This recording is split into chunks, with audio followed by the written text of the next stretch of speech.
Hey, how you doing? Hey, I'm just sitting here in the basement, and I've been kind of getting ready to start some new projects.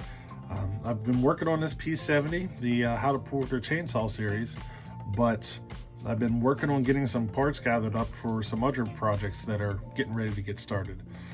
That's mostly what I've been doing, is just getting parts gathered up. Now, I have also been doing some repairs to some stuff that I've been selling. I've been selling a lot of the cheaper ones mostly. Those seem to be the ones the guys are interested in the most.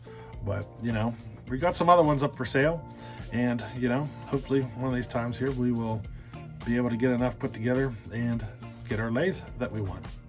But let me kind of show you around here. I did a little cleaning, not a whole lot, but let me kind of show you these projects we're getting ready to get started in. Alrighty? All right, welcome to the dungeon. Or as I like to call it, the Pit of Despair. You know what movie that comes from? But anyway, here's some of the saws piled up. I got some projects I'm getting ready to do. Oh, I hung up the 1050. I thought that looked good. And the Zip and the 550. I got them hanging. Yeah, 550, I'm actually going to sell that. I think I'm going to drop it for about $350. She's a runner, but it's as far as condition goes, it's a little lower on the scale.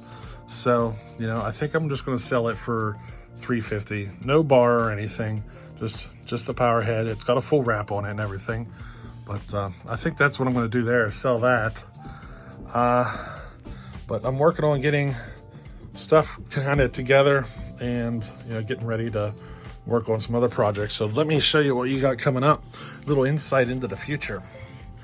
870, that's a Homelite 870. She needed a new piston and cylinder, which I found a replacement cylinder. So I got that. I'll have to get another piston yet. And I can't remember what I did with the whole coil assembly and all that stuff. So I'll have to figure out. I got boxes here just full of parts, and I'm sure it's mixed in with that stuff. So that's not going to be a ported saw or anything. Maybe I might do a little porting to it though, because it's a part, so I might just clean up a few things, raise the exhaust like 4 degrees and just run it like that. That's probably what I'm going to do with that one. This is a Homelite 410 that I got sprawled out here. This is what I'm planning on being my 70cc saw for competition.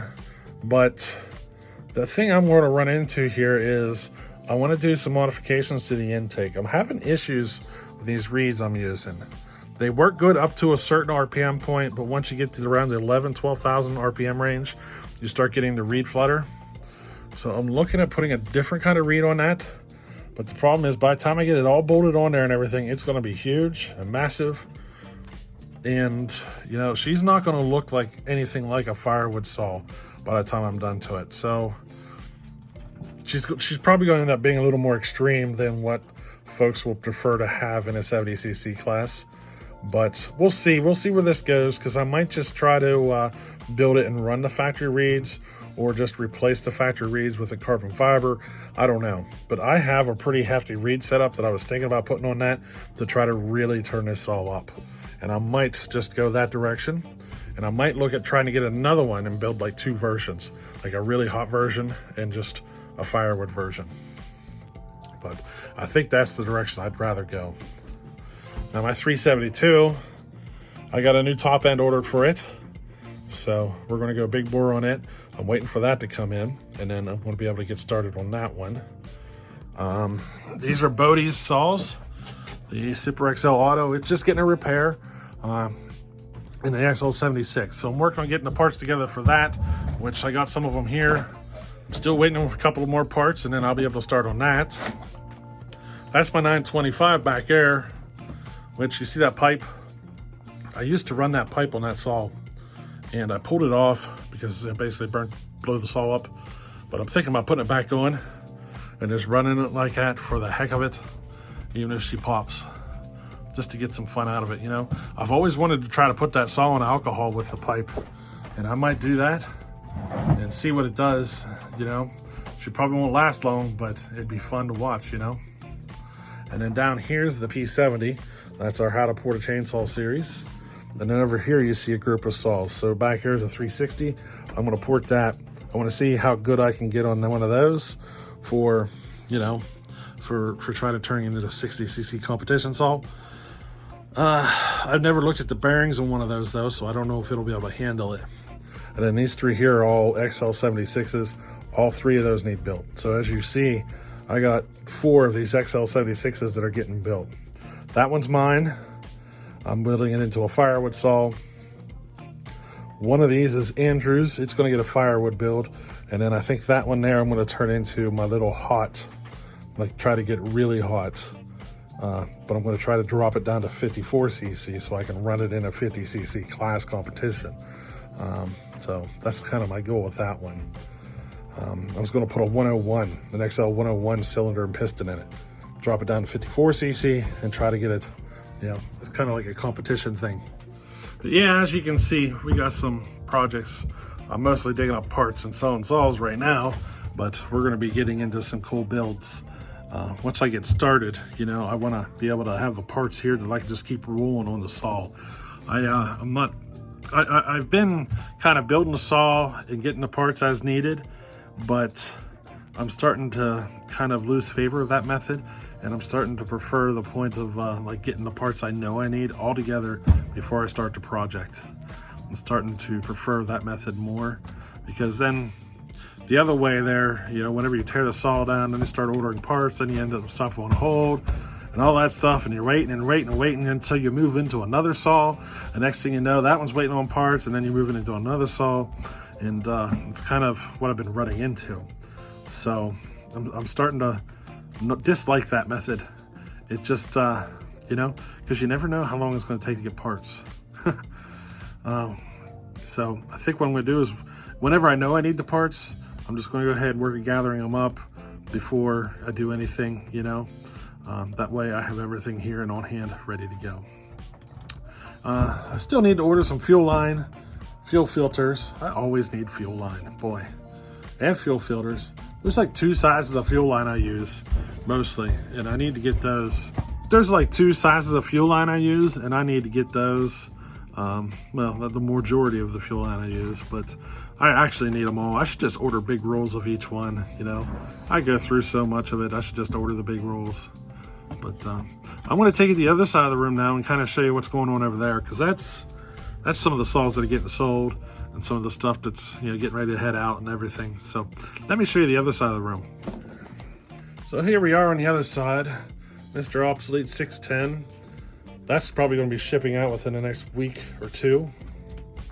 This is Smiley Super XL Auto. It's getting broke in right now, and then it'll be ready to go. Probably a couple of weeks, it should be ready to go.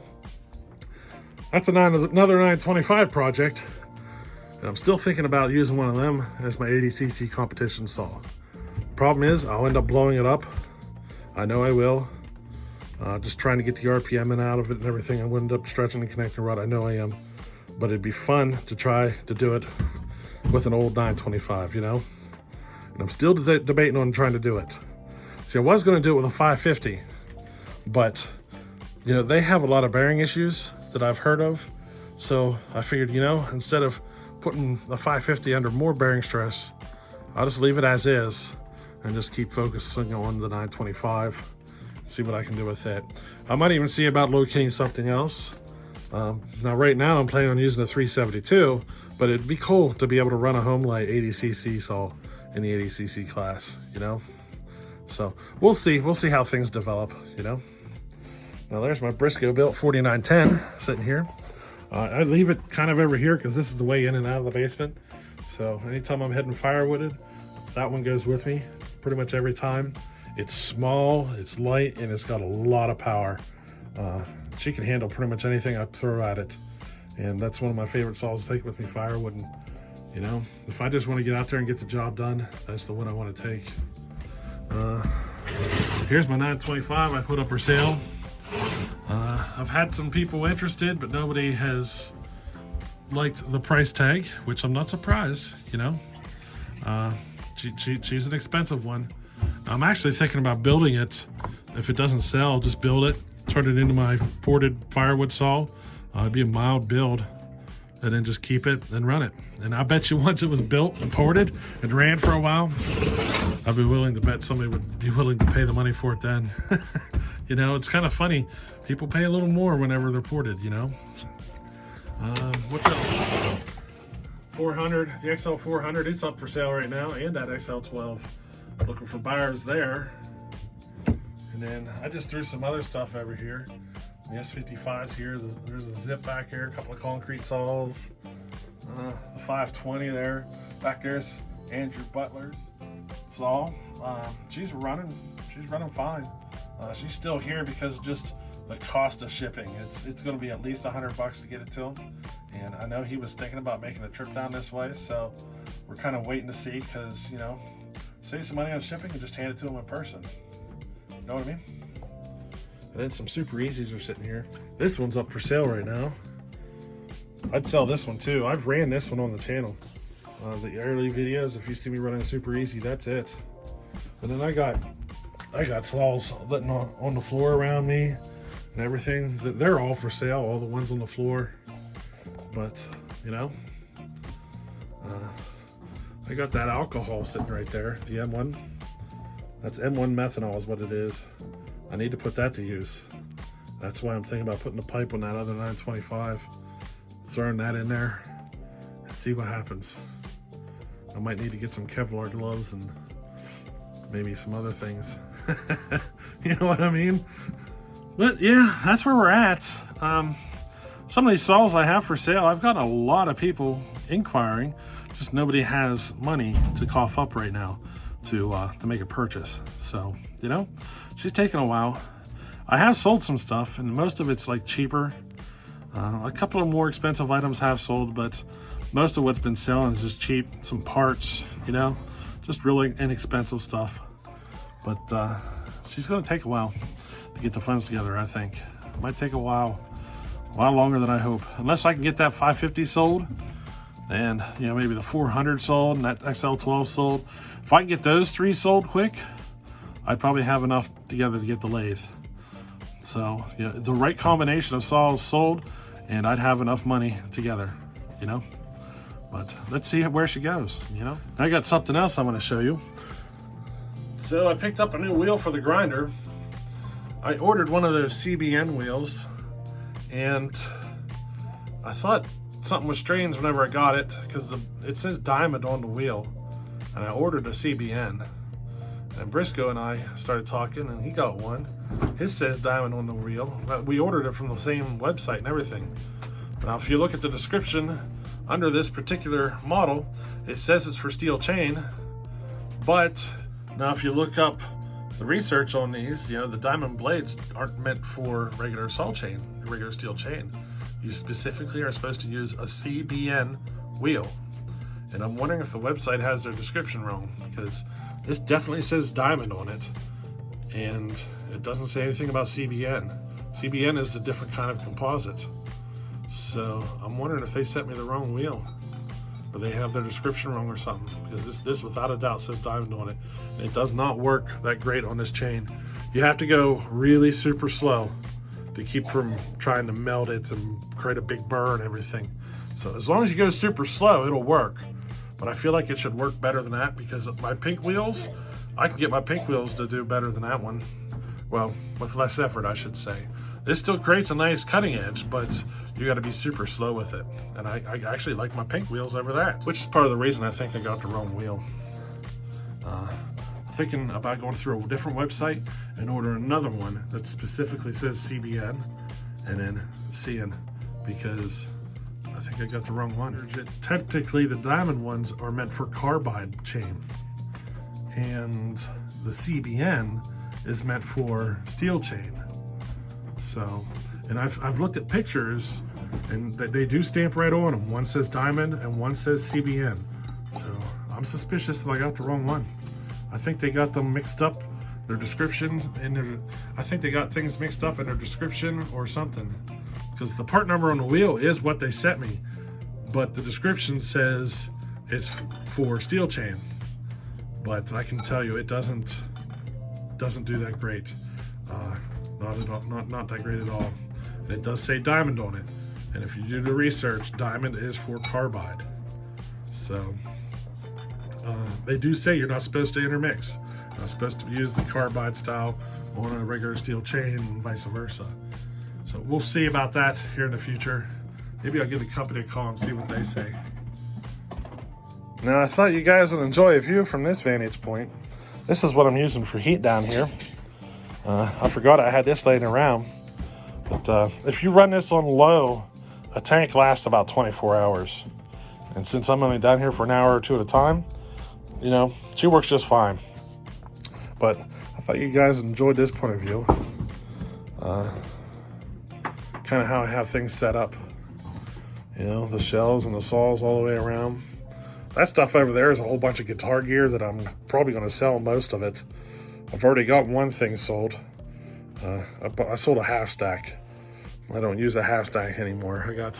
My main amp is actually in the far back on the bottom. It's inside a flight case. That's a speaker cabinet on top of it. There's another amp sitting in front of them.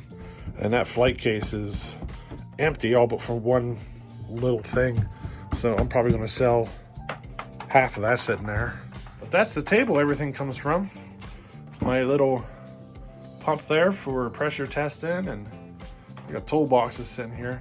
I don't have enough room for tools. That's one thing I want to do. I want to get rid of all these little toolboxes, and I want to get one of those big ones that stand up.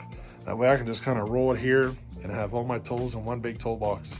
I don't have one of them, and I want to get one.